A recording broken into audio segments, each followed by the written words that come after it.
फिर ग्राफ से होते होते होते सब हमने ट्रांसफॉर्मेशन ऑफ रूट्स वगैरह भी पढ़ा था।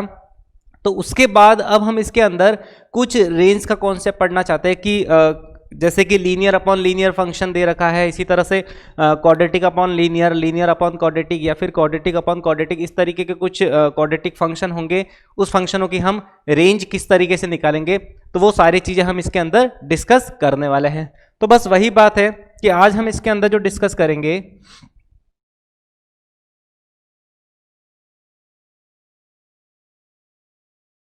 ठीक है। तो जो आज का अपना जो टॉपिक है, सबसे पहले हम इसके अंदर देखो मैक्सिमम, मैंने एक अपने बिल्कुल ये कॉन्सेप्ट बता था कि अगर किसी भी क्वाड्रेटिक एक्सप्रेशन के अंदर अगर लीडिंग कोफिशिएंट पॉजिटिव होता है तो जो पैराबोला होता है वो माउथ फेसिंग अपवर्ड होता है। इसी तरह से a लेस देन 0 के अंदर जो पैराबोला होता है वो माउथ फेसिंग डाउनवर्ड बनता है। तो इसका मतलब अपवर्ड और डाउनवर्ड के केस में इसकी पर्टिकुलर कुछ ना कुछ रेंज होती होगी, कुछ मिनिमम वैल्यू और कुछ मैक्सिमम वैल्यू होती होगी। तो सबसे पहले हम वही डिस्कस करने वाले हैं कि माना कि कोई एक क्वाड्रेटिक एक्सप्रेशन, अपना जो टॉपिक है minimum and maximum value of quadratic expression. देखो अपने पास एक क्वाड्रेटिक इक्वेशन दे रखी है y equals to ax² plus bx plus c। देखो इसके अंदर अगर मैं लीडिंग कोफिशिएंट की बात करूं तो जैसे ही लीडिंग कोफिशिएंट पॉजिटिव होता है यानी कि a ग्रेटर देन 0, तो जो पैराबोला होता है वो माउथ फेसिंग क्या होता है, अपवर्ड, इस केस में बनता है। अगर a की वैल्यू लेस देन 0 होती है, अगर a लेस देन 0 होता है तो पैराबोला बनता है वो माउथ फेसिंग क्या बनता है, डाउनवर्ड। यानी कि a लेस देन 0 के अंदर जो पैराबोला बनता है वो माउथ फेसिंग डाउनवर्ड, यानी कि इसको हम कहते हैं चप्पू, और a ग्रेटर देन 0 को हम कहते हैं अप्पू, है ना। a ग्रेटर देन 0 और a लेस देन 0। a 0 हो नहीं सकता क्योंकि इसके अंदर हमने बताया था कि लीडिंग कोफिशिएंट कभी भी 0 नहीं होता है। साथ ही साथ all coefficient a b c all are belongs to real number. ये सारी बातें हमने डिस्कस की थी। अब हमें बस एक चीज पर फोकस करना है कि ये जो पैराबोला दे रखा है इसके अंदर मिनिमम और हमें क्या करनी है, मैक्सिमम वैल्यू बतानी है, ठीक है। तो देखो मिनिमम और मैक्सिमम का बस फंडा सा इतना सा है कि ये जो पैराबोला है हमें पता है कि इसका जो वर्टेक्स के कोऑर्डिनेट है वो हमेशा -b/2a -d/4a रहा करते हैं।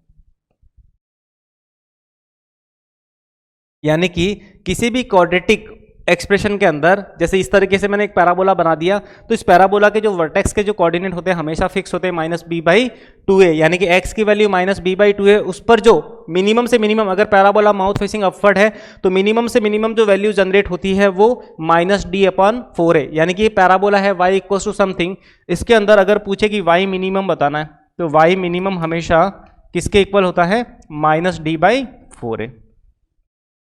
और अगर मैं y मैक्सिमम की बात इसके अंदर करूं तो y मैक्सिमम, देखो ये पैराबोला माउथ फेसिंग अपवर्ड है, यानी कि ऊपर की तरफ ये मैक्सिमम इन्फिनिटी तक जा सकता है।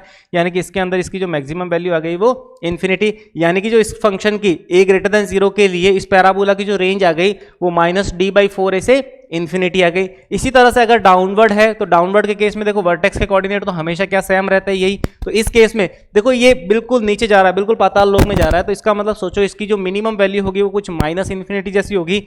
यानी कि अगर मैं y मिनिमम की बात करूं तो इसके अंदर y मिनिमम कुछ -इन्फिनिटी जैसा बनने वाला है, और अगर मैं y मैक्सिमम की बात करूं तो y मैक्सिमम इसके अंदर -d/4 ऐसा कुछ बनने वाला। बस दो चीज़ें हमें फोकस करनी है कि पैराबोला माउथ फेसिंग डाउनवर्ड है तो उसमें मिनिमम मैक्सिमम क्या होगा, एंड अगर माउथ फेसिंग अपवर्ड है तो उसके अंदर मिनिमम वैल्यू और मैक्सिमम वैल्यू क्या होगी, तो हम इस कॉन्सेप्ट से देने वाले हैं।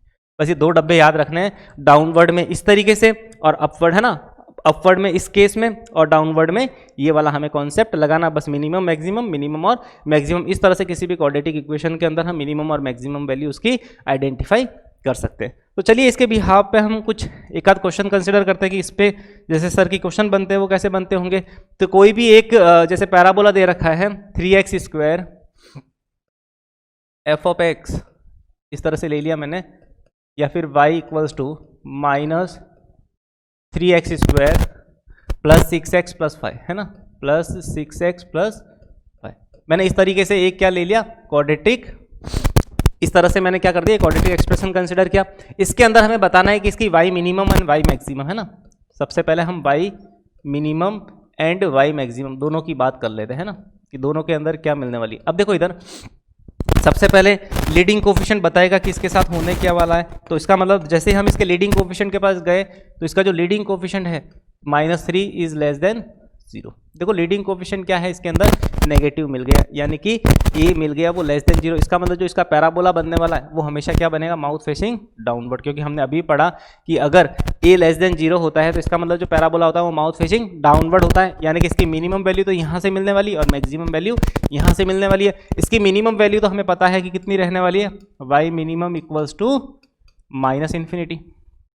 वाई मिनिमम तो इसकी -इन्फिनिटी रहने वाली है, और हमें पता ही है कि जो इसकी जो मैक्सिमम वैल्यू है वो -d/4 रहने वाली है, यानी कि वाई जो मैक्सिमम होगा वो कुछ इस तरीके से -d/4 है। वैसे देखो ये चीज़ परफेक्ट स्क्वायर बना के भी कर सकते हो, है ना, परफेक्ट स्क्वायर से भी, क्योंकि ये फॉर्मूला जो प्रूफ हुआ था श्रीधराचार्य वाला जो, इसी से ये जो इसकी मैक्सिमम वैल्यू जनरेट हुई थी कि -d/4 है होती है। बिल्कुल परफेक्ट स्क्वायर वाले फंडे से भी बिल्कुल इसको कर सकते हो, कोई भी प्रॉब्लम नहीं होगी।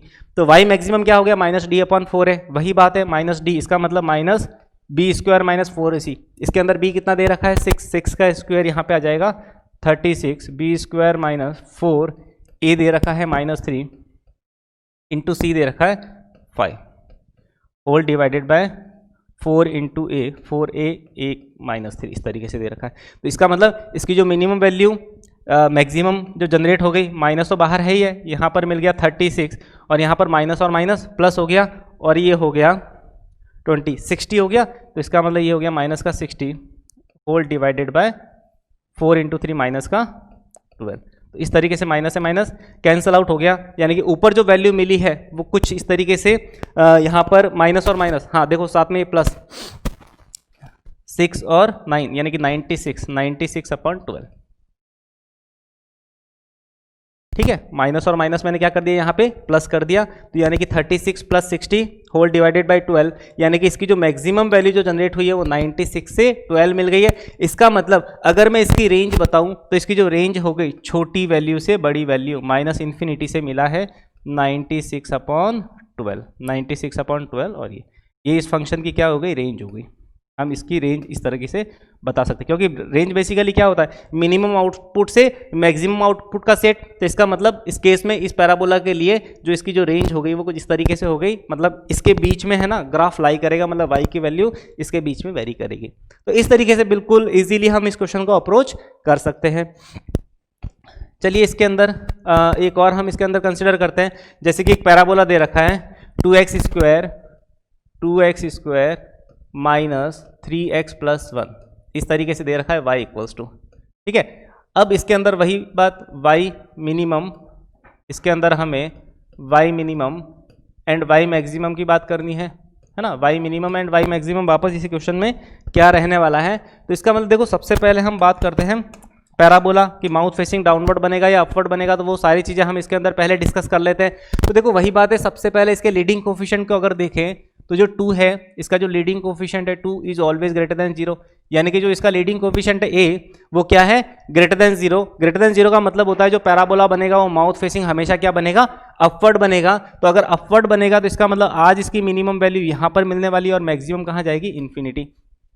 तो मैक्सिमम वैल्यू के बारे में तो हमें पता है, तो पहले लिख देते हैं इसकी जो y मैक्सिमम होगा वो क्या होने वाला है, इन्फिनिटी। y मैक्सिमम इन्फिनिटी, और y मिनिमम की अगर बात करें तो y मिनिमम वही बात है कि आज ये भी y मिनिमम जो रहने वाला है वो -d/4 जैसा कुछ रहने वाला है, और 4 जैसा इसका मतलब -b² - 4ac।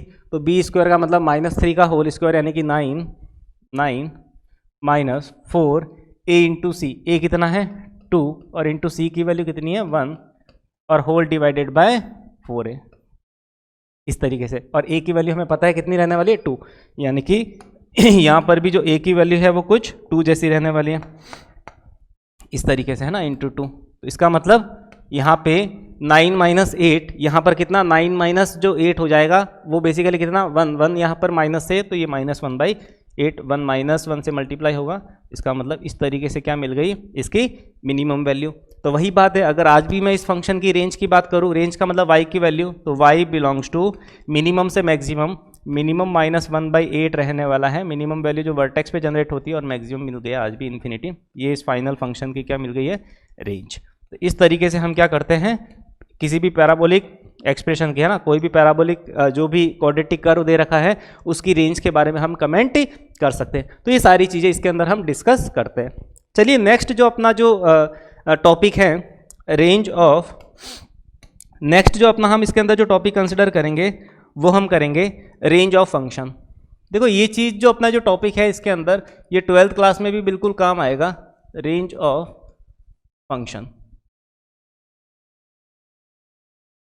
तो बिल्कुल अच्छे से यहाँ पर ये डिस्कस कर लेना, क्योंकि जब हम 12th क्लास के अंदर जो चैप्टर पढ़ेंगे फंक्शन, फंक्शन के अंदर हम क्या करेंगे, जो भी क्वाड्रेटिक एक्सप्रेशन है, लीनियर एक्सप्रेशन है, उसके रेंज के बारे में हम वहाँ पर भी कमेंट किया करेंगे कि अगर linear upon linear, quadratic upon quadratic या फिर क्वाड्रेटिक अपॉन लीनियर होता है, उन फंक्शनों की रेंज हम कैसे निकालते हैं। ठीक है, तो इसके अंदर देखो सबसे पहले range of range of function, इसके अंदर हम सबसे पहले हम बात करेंगे linear upon linear,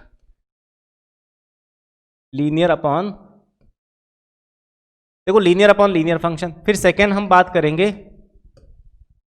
quadratic upon linear, quadratic upon linear भी कह सकते हैं या फिर लीनियर अपॉन क्वाड्रेटिक भी कह सकते हैं, एक क्वाड्रेटिक होना चाहिए एक लीनियर। और थर्ड हम बात करेंगे quadratic upon quadratic, quadratic upon quadratic, है ना। इसके अंदर देखो सबसे ज्यादा जो क्वेश्चन बनते हैं वो ऑलमोस्ट इस तरीके से, क्वाड्रेटिक अपॉन क्वाड्रेटिक के जो क्वेश्चन है वो बहुत ही ज़्यादा कंपटीशन एग्जाम में JEE के अंदर जो पूछे जाते हैं वो सबसे ज़्यादा जो है वो कुछ क्वाड्रेटिक अपॉन क्वाड्रेटिक वाले कॉन्सेप्ट से है।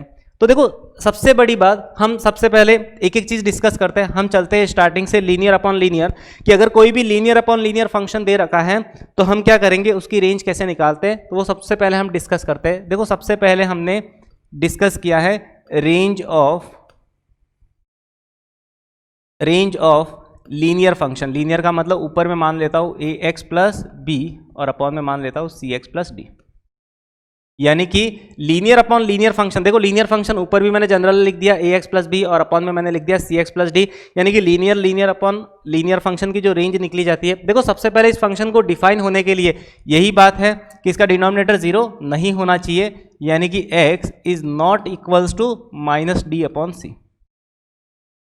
वही बात है, देखो अपॉन वाली वैल्यू इस फंक्शन को डिफाइन होने के लिए cx प्लस डी कभी भी 0 नहीं होना चाहिए। मतलब हर लीनियर अपॉन लीनियर फंक्शन में ये बात तो जरूर दे रखी होगी कि इसके अंदर x है वो माइनस डी अपॉन सी नहीं हो सकता, क्योंकि अगर x माइनस डी अपॉन सी के इक्विवेलेंट हो जाए तो इसका मतलब जो y है उस केस में इन्फिनिटी को टेंड कर जाएगा, क्योंकि ये जब 0 को टेंड करेगा तो y की वैल्यू है वो इन्फिनिटी को टेंड करेगी। तो इसका मतलब ये कभी भी 0 नहीं, ये वाला जो अपॉन वाली वैल्यू कभी भी 0 नहीं हो सकती। ये 0 कब होती थी, जब x ये होता था। इसका मतलब इस फंक्शन का जो डोमेन हो गया वो ऑल रियल वैल्यूज हो गई। x के अंदर तुम कुछ भी रियल वैल्यू रखो, बस ये वाली वैल्यू मत रखो।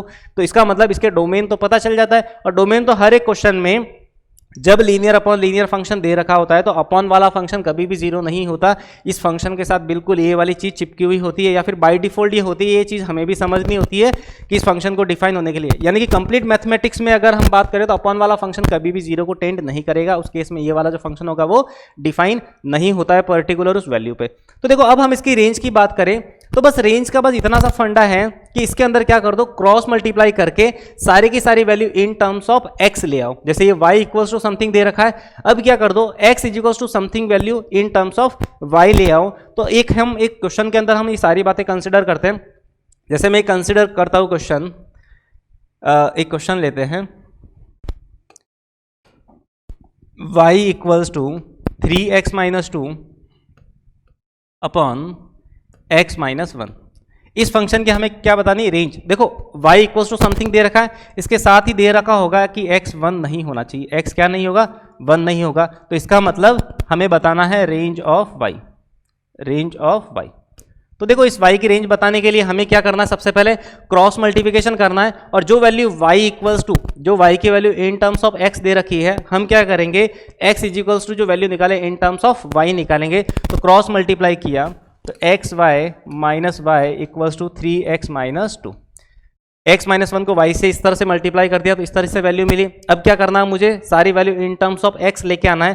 तो मैं x वाली वैल्यू को इधर ट्रांसफर कर देता हूं, तो ये मिला x, कॉमन भी ले लिया मैंने, तो यहां पर मिला value y minus 3 is equals to minus 2, और ये उधर जाएगा तो प्लस y, मतलब इस तरीके से कुछ मिला। इसका मतलब क्या होगा, x इज इक्वल्स टू जो वैल्यू मिली है x इज इक्वल्स टू वो कुछ इस तरीके से मिला y minus two upon y minus three, y minus two upon y minus three. इस तरीके से यहाँ पर इस तरीके से हमने क्या कर दिया सारी की सारी वैल्यू कंसिडर की है। तो इसका मतलब इस तरीके से हम क्या कर सकते हैं, इसको डिफाइन कर सकते हैं। अब इसका मतलब देखो, हमने जब कहा था y इज इक्वल्स टू ऐसा होता है तो अपॉन वाली वैल्यू ये डिनोमिनेटर जीरो नहीं होना चाहिए, इसका मतलब x 1 नहीं होना चाहिए। इसी तरीके से आज अगर इस x को डिफाइन होना है, देखो बिल्कुल ध्यान से सुनना, अगर आज इस x को डिफाइन होना है तो इस केस में y भी नॉट इक्वल्स टू 3 होगा। इसका मतलब इसके साथ भी एक चीज जरूर लिखी होगी, y is not equals to 3। y क्या है, 3 नहीं हो सकता। तो सोचो y 3 नहीं हो सकता, इसका मतलब y की वैल्यू होगी वो all belongs to real number होगी बस एक्सेप्ट 3, 3 नहीं हो सकती। इसका मतलब y की वैल्यू तो इस फंक्शन की रेंज हुआ करती है, यानी कि y क्या हो गया, इस फंक्शन की क्या हो गई, रेंज। ठीक है, y की वैल्यू, x की वैल्यू फंक्शन का डोमेन होता है और y की वैल्यू क्या होता है, उस फंक्शन का रेंज। तो हर बार हमें ऐसा ही करना है, जब भी लीनियर अपॉन लीनियर दे रखा है वैल्यू क्या करो। देखो अभी तक तो इस फंक्शन का डोमेन था r माइनस वन, यानी कि अगर मैं इस फंक्शन के डोमेन की बात करूं तो r माइनस क्या मिल गया, 1 मिल गया। तो इसका मतलब r माइनस वन इस फंक्शन का क्या था, डोमेन था, क्योंकि ये x की वैल्यू थी, x belongs to r minus one था। बट हमने क्या कर दिया, क्रॉस मल्टीप्लाई करके सारी की सारी जो वैल्यू थी, कंप्लीट एक्सप्रेशन हमने क्या कर दिया, इन टर्म्स ऑफ y रिप्रेजेंट कर दिया, यानी कि x जो एक फंक्शन है वो बेसिकली एक y का फंक्शन है। अब हमें पता किया कि y है वो 3 नहीं हो सकता, इसका मतलब रियल नंबर में से 3 माइनस कर दो तो वो बिल्कुल y की सारे के सारे इंटरवल मिल जाएंगे। इसका मतलब y की वैल्यू ही अपनी फंक्शन की रेंज हुआ करती है। तो इस तरीके से डिफाइन कर सकते हैं इसको। देखो एक इसके अंदर मैं कोई भी लीनियर अपॉन लीनियर फंक्शन के लिए अगर मैं बात करूँ तो इसके लिए मैं एक शॉर्ट मेथड डिराइव करता हूँ, है ना।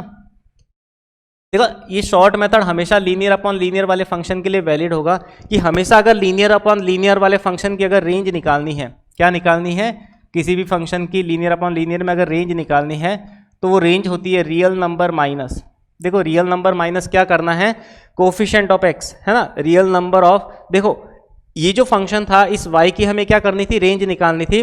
तो देखो इसके अंदर ऊपर वाला जो फंक्शन है इसके अंदर x का कोफिशिएंट कितना है, 3 है, और अपॉन के अंदर जो दे रखा है उसके अंदर x का कोफिशिएंट बाय डिफॉल्ट कितना दे रखा है, 1 दे रखा है। तो इसका मतलब इसके अंदर क्या करना है कि न्यूमरेटर के अंदर जो कोफिशिएंट ऑफ x है और इसी तरह से डिनोमिनेटर के अंदर जो क्या है, कोफिशिएंट ऑफ x, इसको क्या कर देना, बस बाहर निकाल देना है। यानी कि r माइनस, देखो यहाँ पर न्यूमरेटर के अंदर जो x का जो कोफिशिएंट है वो कितना है, 3 है, 3/1, इसका मतलब मैंने 3/1 कर दिया।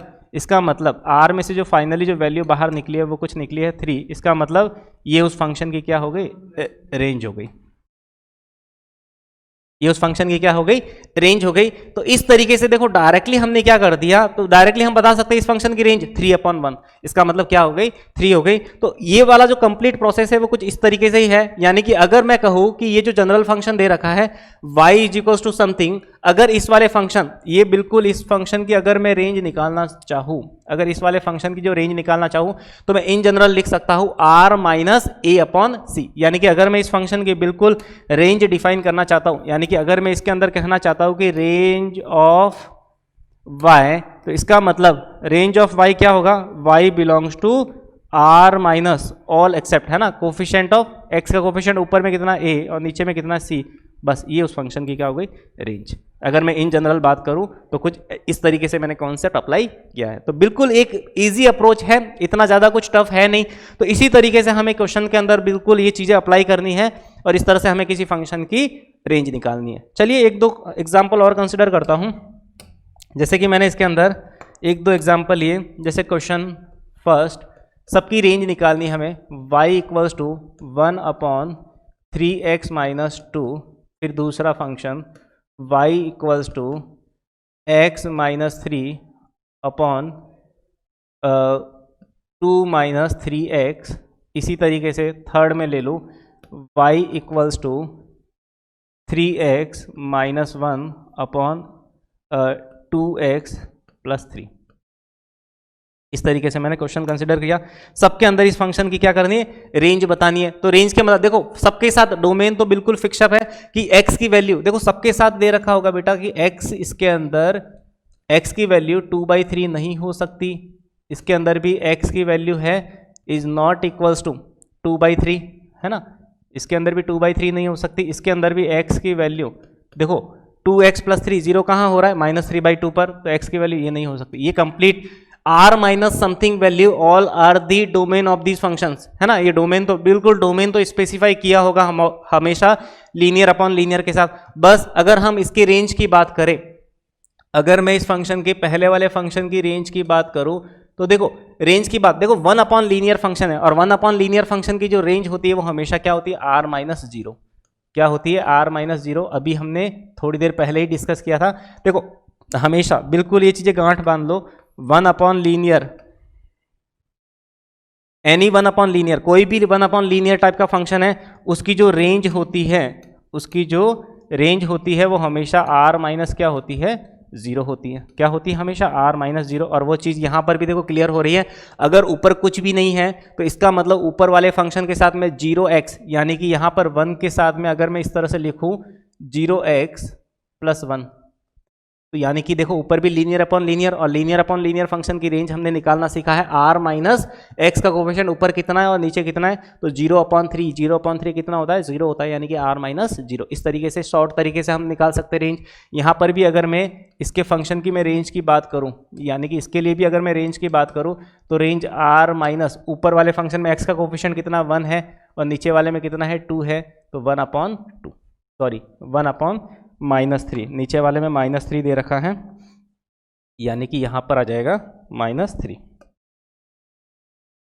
इसके अंदर में यानी कि -3 दे रखा है इस तरीके से। इसी तरीके से लास्ट वाले फंक्शन में अगर मैं वापस रेंज निकालना चाहूँ तो r- वही वैल्यू निकालूंगा मैं। ऊपर वाले फंक्शन में x का कोफिशिएंट 3, नीचे वाले में कितना 2, यानी कि यहां पर 3/, तो ये सभी फंक्शनों की रेंज होगी। पहले के अंदर r-0, दूसरे के अंदर r-1/3 और तीसरे के अंदर r- क्या मिल गई 3/2। तो इस तरीके से फंक्शनों की क्या कर सकते हैं हम रेंज निकाल सकते हैं। देखो सारी बातें क्लियर हो रही है। x का कोफिशिएंट 0/3 तो r- 0/3 यानी कि 0, दूसरे में r- x का कोफिशिएंट 1 और यहाँ पर -3 तो 1/-3 तो r- 1/-3, बिल्कुल यहाँ पर भी r-3/2। तो मतलब एक सिंगल एलिमेंट हमेशा क्या होगा माइनस होगा।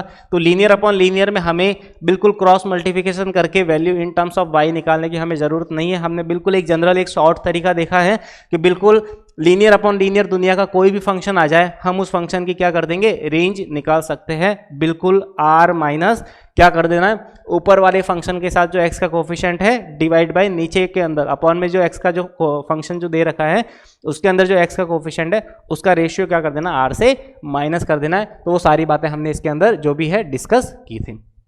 तो बिल्कुल इस तरीके से साथ ही साथ एक नया पॉइंट और ऐड कर देना कि दुनिया का कोई भी 1 अपॉन लीनियर फंक्शन है, यानी 1 अपॉन लीनियर की जो रेंज होती है वो हमेशा r- क्या होती है 0, क्योंकि 0 ऊपर वाले फंक्शन के साथ हमें लीनियर बनाना पड़ेगा तो उसको x के साथ कोफिशिएंट 0 डाल के हमें इस तरीके से इसको अप्रोच करना पड़ेगा। चलिए नेक्स्ट हम इसके अंदर डिस्कस करते हैं जो अपना जो नेक्स्ट अपना जो है इसके अंदर देखो एक और क्वेश्चन मैं कंसिडर करता हूँ। जैसे इस तरीके के भी क्वेश्चन बन सकते हैं लीनियर की केस में। जैसे क्वेश्चन है रेंज ऑफ अगर मैं बात करूं y = x -1 अपॉन x -1। देखो अपने आप में क्वाड्रेटिक अपॉन लीनियर दे रखा है। क्या दे रखा है क्वाड्रेटिक अपॉन लीनियर, बट वही बात है कि बिल्कुल इसने फैक्टर करके दिया है। तो इसका मतलब ये x -1 और x -1 फैक्टर कट हो गया। जिस फैक्टर को कट करो बेटा उसके साथ लिख दिया करो कि ये x 1 था नहीं, x क्या नहीं था 1 था नहीं। तो सोचो जब x 1 था नहीं तो जब x -1 से x -1 फैक्टर मैंने कैंसिल कर दिया तो वैल्यू आज मिली थी हमें y = x। क्या मिली थी y = x। y = x वाला जो फंक्शन होता है बिल्कुल एक स्ट्रेट लाइन होती है। हर एक x की रियल वैल्यू के लिए y भी हमें क्या मिल रहा है रियल मिल रहा है।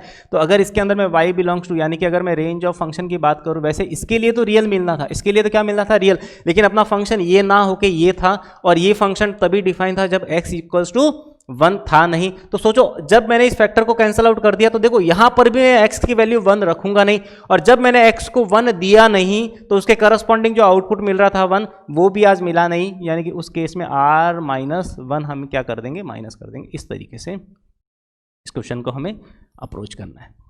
ठीक है, इस तरीके से हम इस क्वेश्चन को सॉल्व कर सकते हैं। देखो इसके बिहाफ पे मैं एक और क्वेश्चन कंसिडर करता हूं ताकि सारी चीजें क्लियर हो जाए। अगर मैं इसके अंदर लिखूं range of this function y equals to x minus 1, x minus 2, x minus 3 whole divided by x minus 2 and x minus 3, इस तरीके से, है ना। तो देखो यहाँ पर भी क्या हो रहा है, यहाँ पर भी x माइनस 2 से देखो x माइनस 2 ये भी कैंसिल आउट और ये भी वैल्यू आपस में क्या हो गई, कैंसिल आउट, यानी कि x 2 था नहीं, x की वैल्यू 2 भी नहीं थी और ना ही क्या थी 3, x की वैल्यू 2 और 3 नहीं थी। जब मैंने ये फैक्टर कैंसिल आउट किया तो अपने पास मिला y equals to x minus 1, यानी कि अभी फाइनली फैक्टर कैंसिल आउट करने के बाद अपने पास जो मेन फंक्शन मिला वो y equals to x minus 1 था। जब x को मैं ऑल रियल वैल्यूज रखूँ तो y भी हमारे पास ऑल रियल मिलेगा, कोई दिक्कत नहीं है, फंक्शन का डोमेन भी रियल और रेंज भी रियल। बट अब मैं रेंज की बात करूंगा y बिलोंग्स टू r।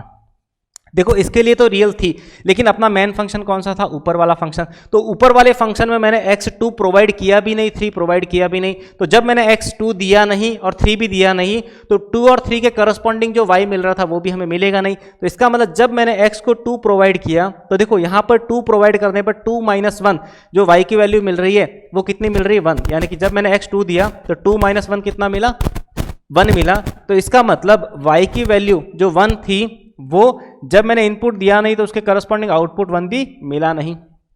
सोचो जब मैंने x3 दिया नहीं तो जब मैं x3 रखूंगा तो 3 माइनस 1 इक्वल्स टू 2, y की वैल्यू 2 आ रही। जब मैंने 3 दिया नहीं तो y की वैल्यू 2 भी मिलेगी नहीं, इसका मतलब ये वाली वैल्यू भी यहाँ से कैंसिल आउट। मतलब इसके अंदर बस एक चीज ध्यान रखनी है कि जो चीजें तुम x की प्रोवाइड नहीं कर रहे हो उसके करस्पॉन्डिंग जो आउटपुट मिल रहा है वो भी तुम्हें मिलेगा नहीं। तो ये सारी चीजें हमें ध्यान रखनी होती है, कब, जब इस तरीके से फैक्टर आउट जो भी फैक्टर है वो कैंसिल होकर एक लीनियर अपॉन लीनियर बनता है। तो ये कुछ एक अलग वैरायटी थी, वैसे तो कर भी लेते कोई दिक्कत नहीं होता, बस ये चीज हमेशा ध्यान रखनी है कि जब भी फैक्टर कैंसिल आउट करो साथ में एक कसम जरूर खाया करो कि वो वैल्यू वो उस नंबर के इक्वल थी नहीं। जब वो थी नहीं तो उसके करस्पॉन्डिंग आउटपुट मिला भी नहीं, यानी कि जब जब तुम x ये वाली वैल्यू प्रोवाइड करोगे नहीं तो उसके करस्पॉन्डिंग जो आउटपुट था जो हम रेंज में कंसिडर कर रहे थे वो मिला भी नहीं होगा। तो इस तरीके से हम इसके अंदर अप्रोच कर सकते हैं। चलिए नेक्स्ट हम कुछ लीनियर अपॉन क्वाड्रेटिक वाला जो कॉन्सेप्ट लेके आते हैं। नेक्स्ट अपना जो है second type linear upon quadratic. Second जो अपना है लीनियर अपॉन क्वाड्रेटिक। देखो लीनियर अपॉन क्वाड्रेटिक के अंदर बस इतना सा फंडा है। देखो सारी चीजें मैं बिल्कुल एक क्वेश्चन से ही क्लियर करता हूं। जैसे कि क्वेश्चन लिखा हुआ है रेंज ऑफ y जो फंक्शन मैं इसके अंदर कंसिडर कर रहा हूं वो कुछ ऐसा कर रहा हूं x plus two upon x square, x plus 2 upon x square plus 3x plus 6, x plus 2 upon x square plus 3x plus 6, इस तरीके से कुछ दे रखा है लीनियर अपॉन क्वाड्रेटिक फंक्शन। अब देखो लीनियर अपॉन क्वाड्रेटिक फंक्शन के अंदर अगर मैं बात करूं तो इसकी रेंज के लिए सबसे पहले हमें स्टेप फर्स्ट, देखो इसके अंदर फॉर ऑल हमेशा इसके अंदर x की वैल्यू तो ऑल रियल होगी, है ना, क्योंकि हमें बस यही तो पता करना है कि x तो हमें कोई भी रियल नंबर दे रहे हैं, इसके अंदर x कोई भी रियल नंबर दे रहे हैं, बस यहाँ पर डिनोमिनेटर जीरो नहीं होना चाहिए। तो इसका मतलब वो x प्रोवाइड नहीं करेंगे। और मैंने हर बार बताया है कि कोई भी फ्रैक्शन के अंदर p of x upon q of x, अगर फ्रैक्शन के अंदर कोई भी फंक्शन दे रखा होता है ऐसा p of x upon q of x, तो बिल्कुल एक कसम इसके साथ एग्जामिनर खा के ही देता है कि मैं इसको जीरो नहीं करूंगा, क्योंकि ये जब जीरो होगा उस केस में ये वाली वैल्यू डिफाइन ही नहीं होगी। तो ये वाली जो सारी चीज़ें हैं वो क्वेश्चन के साथ बिल्कुल स्पेसिफाइड होती है। तो ये चीज़ें हमने पहले से ही वैसे डिस्कस कर रखी है, तो इसका मतलब ये चीज़ें बिल्कुल होती ही है। अब देखो इसके अंदर हम कुछ चीज़ें कंसिडर करते हैं। सबसे फर्स्ट स्टेप देखो x की ऑल रियल वैल्यूज़ है, तो हमें देखो इसके अंदर कुछ स्टेप्स इस फंक्शन की जो रेंज निकालने के लिए सबसे पहले हमें चेक करना पड़ेगा। देखो अगर इसके फैक्टर हो रहे हैं तो फैक्टर हो जाते हैं, तो इसका मतलब अपना जो क्वेश्चन है वो फर्स्ट में कन्वर्ट हो जाता है। तो इसका मतलब जब भी इसके फैक्टर नहीं होते तो हमें क्या करना पड़ता है, वही कंप्लीट मेथड हमें फॉलो करना पड़ता है। तो चलिए इसको हम बिल्कुल प्रॉपर मेथड से फॉलो करते हैं। सबसे पहले स्टेप फर्स्ट, देखो स्टेप फर्स्ट के अंदर सबसे पहले इस फंक्शन को वैसे ही y इक्वल्स टू लेट किया हुआ ही है। सबसे पहले हम इसके अंदर क्या करते हैं, क्रॉस मल्टीप्लिकेशन करते हैं, यानी कि जो y अपॉन 1 लिखा हुआ है इसको बिल्कुल इससे क्रॉस मल्टीप्लाई करना है, इसको और इससे, है ना। तो y को मैंने जैसे इससे क्रॉस मल्टीप्लिकेशन किया तो y एक्स स्क्वायर इस तरीके से प्लस 3xy प्लस 6y। इस कंप्लीट डब्बे को मैंने y से मल्टीप्लाई किया तो y(x² plus 3xy plus 6y is equals to x plus 2।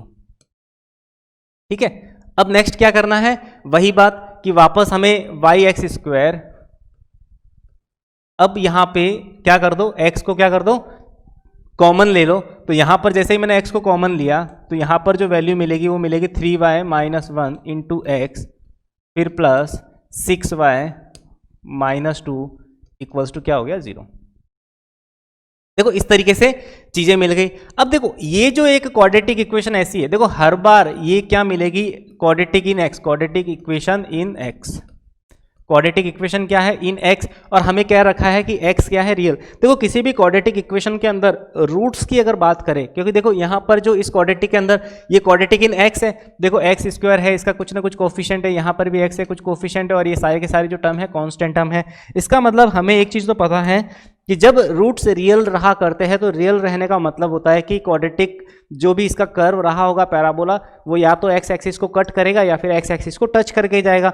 यानी कि रूट्स रियल होने के लिए जो कंडीशन होती है वो क्या होती है, d is greater than equals to 0। तो स्टेप सेकंड ये बहुत ही इंपॉर्टेंट है, हर बार x रियल के लिए इस इक्वेशन का d greater than equals to 0 करना है for real x, for real value of x, for real value of x। हर एक x की रियल वैल्यू के लिए हमें क्या करना है, इसको क्या करना है, d greater than equals to 0 मानना है। तो देखो d greater than equals to 0 का बस इतना सा मीनिंग है कि जब इसको ग्रेटर देन इक्वल्स टू 0 करने वाले हैं तो इसका मतलब क्या होने वाला है, b² माइनस 4ac यानी कि 3y minus 1 b² minus 4a into c जो मिलने वाला है वो 6y minus 2 is greater than equals to 0। मैंने कर दिया b² minus 4ac equals to greater than equals to क्या कर दिया 0। अब इसको सॉल्व कर देते हैं, यानी कि 9y² है ना, b² माइनस 4a इंटू सी। ठीक है, अब देखो हमने क्या कर दिया, a माइनस बी का होल स्क्वायर ओपन कर दिया, तो बिल्कुल a माइनस बी का होल स्क्वायर, तो बहुत ईजी हो गया, a² माइनस क्या हो गया, a² माइनस कितना हो गया 6y प्लस 1 और माइनस देखो ये हो गया 4 इंटू 6 24y² और माइनस ये हो गया प्लस और ये हो गया 8y is greater than equals to 0, है ना। देखो ब्रैकेट बिल्कुल अच्छे से मल्टीप्लाई करना कि यहाँ पर जो वैल्यू थी 4, 6 4 जा 24, फिर ये मैंने कर दिया y² और फिर माइनस और माइनस यहाँ पर हो गया प्लस 4 इंटू 8y। ठीक है, अब रही बात, इसको थोड़ी देर के लिए अलग अलग कर लेते हैं। तो यहाँ पर जो ये वैल्यू मिलेगी वो मिलेगा यहाँ पे, सबसे पहले देखो y वाला, देखो कांस्टेंट वाली तो टर्म अपने पास एक ही है, और सबसे बड़ी बात y वाला जो कोफिशिएंट है अपने पास, तो ये हो गया, ये यहाँ पर है, मिस्टेक तो नहीं हुई ना, 3y², और इस तरीके से यहाँ पर बिल्कुल परफेक्ट है, a² minus 2ab plus 1 minus 4, और यहाँ पे ये 6 वाली जो वैल्यू है बिल्कुल ठीक है। तो यहाँ पे 15 है ना, हाँ चलो बहुत ही बढ़िया। अब देखो यहाँ पर बिल्कुल परफेक्ट है। सबसे पहले y² वाले को सॉल्व कर देते हैं, तो ये हो जाएगा 9 माइनस 15, तो माइनस का 15y², फिर माइनस का 6 और प्लस का 8y, तो ये हो गया प्लस का 2y, और यहाँ पे हो जाएगा plus 1 is greater than equals to 0। बिल्कुल सही है। देखो गलती होने के चांसेस यहाँ रहते हैं, अगर यहाँ पर बिल्कुल परफेक्टली इसको सॉल्व करना है कि कहीं मल्टीप्लिकेशन वगैरह कैलकुलेशन में तो प्रॉब्लम नहीं है। देखो बिल्कुल सही है, यहाँ तक हम पहुँच गए। अब हमें क्या करना है, कंप्लीट इक्वेशन को क्या कर दो, माइनस से मल्टीप्लाई कर दो। तो माइनस से जैसे ही मल्टीप्लाई करोगे तो देखो यहाँ पर जो मिलेगा वो कुछ इस तरीके से मिलेगा, 15y² माइनस का 2y minus 1 is greater then, अब देखो साइन ऑफ इनइक्वालिटी वापस यहाँ पर क्या होगा, चेंज होगा, क्योंकि माइनस से जैसे ही मल्टीप्लाई किया तो साइन ऑफ इनइक्वालिटी हमेशा क्या होता है, चेंज हो जाता है। इसका मतलब जो फाइनल अपने पास जो क्वाड्रेटिक मिली है वो कुछ ऐसी मिली है कि 15y² minus 2y minus 1 is less than equals to 0। अब हमें क्या करना है, फाइनली इसके फैक्टर करने। तो देखो फैक्टर बनाने के लिए सबसे पहले हमें बस वही बात सोचनी पड़ेगी कि यानी कि दो ऐसे नंबर 15 माइनस 1 है ना, -15, यानी कि दोनों का प्रोडक्ट तो -15 होना चाहिए और सम -2 होना चाहिए। वैसे यहाँ से ये सारी चीज़ें पता नहीं चले तो बिल्कुल श्रीधराचार्य वाला कॉन्सेप्ट लगा के हम इसको बिल्कुल इजीली हम इसको सॉल्व कर सकते हैं। तो यानी कि यहाँ पर जो बिल्कुल वैल्यू चेक कर लेते हैं एक एक कि देखो इसके अंदर क्या रहने वाला है। इसके अंदर जो a की वैल्यू है वो कितनी 15 है, तो हम क्या कर देते हैं, सबसे पहले श्रीधराचार्य से y की वैल्यू निकालते हैं। तो y इक्वल्स टू, देखो y की वैल्यू श्रीधराचार्य से -b plus minus root of B square minus 4ac, तो यानी कि यहाँ पर जो मिलेगा -b कितना 2 plus minus root of B square कितना -2 का square 4, B square minus 4a into C, तो 4a अपने पास कितना है 15 इंटू सी कितना है -1 और होल डिवाइडेड बाय कितना आ जाएगा 2 इंटू ए। इस तरीके से है ना, बहुत ही इजी तरीके से हमने इसको लिख दिया। अब देखो हमें पता है -b plus minus root of B square minus 4ac, तो माइनस और माइनस यहाँ पर कितना हो गया प्लस, और यहाँ पे 60 और 4, तो ये हो गया अपने पास 64, यानी कि इसका जो रूट हो गया वो कितना हो गया 8 हो गया, तो प्लस माइनस 8 डिवाइड बाय ये हो गया 15 30। 2a होता है अपॉन में -b plus minus root of B square minus 4ac upon 2a, तो यहाँ पर कुछ ऐसी वैल्यू आ गई। अब देखो जैसे ही प्लस साइन कंसिडर करोगे तो 8 प्लस 2 ये कितना आ गया 10 अपॉन 30, और इसी तरीके से अगर माइनस साइन कंसिडर करोगे तो 2 माइनस 8 यानी कि माइनस का 6 अपॉन कितना आ गया 30। तो इस तरीके से दो फैक्टर मिल गए, एक तो मिल गया अपने पास 1/3, यानी कि एक y की वैल्यू तो मिल गई 1/3, और दूसरी जो y की वैल्यू मिली है वो कुछ मिल जाएगी अपने पास, यहां से देखो 2 से बिल्कुल इजीली, हमें फैक्टर में बड़ी दिक्कतें आती है सॉल्व करने में है ना, तो बिल्कुल एक एक स्टेप सबसे पहले हम इसको क्या कर देंगे 3 से कर देते हैं, तो 3 के अंदर क्या हो जाएगा ऊपर माइनस का 2 और यहां पर अपॉन में 10, इसी तरह से यहां पर -1/5 है ना। देखो बिल्कुल मैं एक एक स्टेप कर रहा हूं कि हमें बिल्कुल इस तरीके से फैक्टर कैंसिल आउट करना है ना। 6 की टेबल आती है तो यहाँ पर 6 5 जा 30, तो इस तरीके से हम डायरेक्ट कर सकते हैं। अब y की वैल्यू क्या मिली है, एक तो 1/3 और एक -1/5। अब देखो यहाँ पर जो वैल्यू मिल रही है वो देखो लेस देन इक्वल्स टू 0 मिल रही है, यानी कि लेस देन इक्वल्स टू 0 का बस मीनिंग सब इतना सा है कि जब नंबर लाइन बनाएंगे दोनों फैक्टर को उसके ऊपर प्लॉट करेंगे, तो इसका मतलब देखो यानी कि यहाँ पर मैंने नंबर लाइन बनाई, नंबर लाइन पे अगर दोनों ही फैक्टर -1/5 एंड 1/3 इस तरीके से दोनों फैक्टर अगर यहाँ पे प्लॉट करोगे तो इसका मतलब प्लस माइनस प्लस साइन लगाएंगे। आज हम वापस वही लीनियर इनइक्वालिटी सॉल्व करेंगे, और वही बात है कि हमें लेस देन इक्वल्स टू वाला देना। लेस देन इक्वल्स टू का मतलब हो गया कि हमारा जो आंसर होगा वो कुछ नेगेटिव इंटरवल में पड़ा होगा, मतलब कुछ यहाँ पे, इसका मतलब इसकी जो फंक्शन की जो रेंज मिल गई है हमें, जो y की वैल्यू मिल गई है वो y belongs to minimum to maximum. इसकी मिनिमम वैल्यू -1/5 है और इसकी मैक्सिमम वैल्यू कितनी है 1/3, और दोनों को ही इंक्लूड करना है। अब देखो एक चीज हमें यहाँ पे ध्यान रखनी है, ये इस फंक्शन की क्या मिल गई, रेंज मिल गई है। देखो जो मेन चीज जो ध्यान रखने वाली बात है बिल्कुल उस चीज पर फोकस करना। देखो हमने बिल्कुल एक एक स्टेप किया, यानी कि मैं डायरेक्टली रूट लिख भी सकता था कि 1/3 -1/5 था, बट वही बात है कि मैंने बिल्कुल प्रोसेस यहाँ पर देखो फैक्टर भी मैंने इस तरह से के एक एक 2 से कैंसिल आउट करके इस तरीके से मैंने सारी वैल्यू एक एक बिल्कुल परफेक्ट स्टेप बाय स्टेप मैंने सॉल्व किया है, तो कहीं पर भी प्रॉब्लम आनी नहीं चाहिए। अब देखो हमें पता है, एक चीज हमने पता है कि क्वाड्रेटिक के अंदर जो पढ़ी थी हमने, बस ये चीज चेक करना मत भूलना कि सबसे पहले हमने किसी भी क्वाड्रेटिक एक्सप्रेशन के अंदर ये पढ़ा था कि लीडिंग कोफिशिएंट कभी भी 0 नहीं होता, लीडिंग कोफिशिएंट 0 नहीं होता।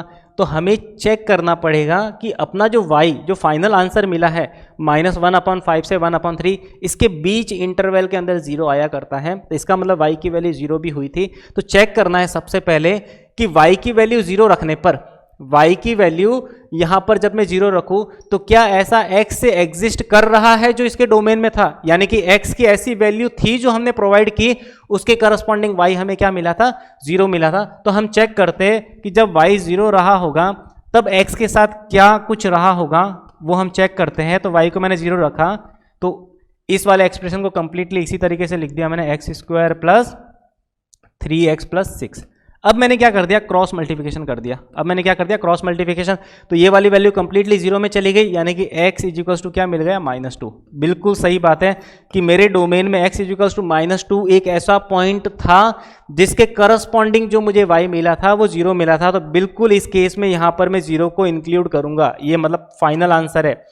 जीरो को इंक्लूड करेंगे। सोचो अगर यहाँ पर इस तरीके से ऐसा x मिलता जो इसके डोमेन में एग्जिस्ट नहीं कर रहा है, तो इसका मतलब उस केस में हम यहाँ से y को क्या कर देते, बाहर निकाल देते कि इस इंटरवल में बस y एक्सक्लूड हो जाएगा, बाकी सारी की सारी वैल्यू इंक्लूड हो जाएंगी।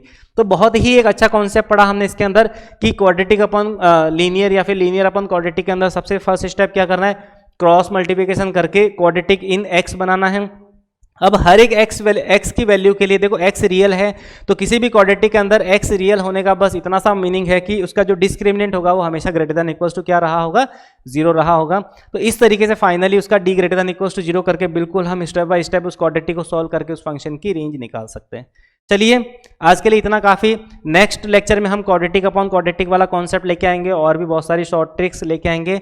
तो बस वही बात है कि चैनल के साथ बने रहने के लिए आप इस चैनल को सब्सक्राइब करिए और साथ ही साथ अपने फ्रेंड्स के साथ भी इसको शेयर करिए। चलिए, थैंक यू सो मच।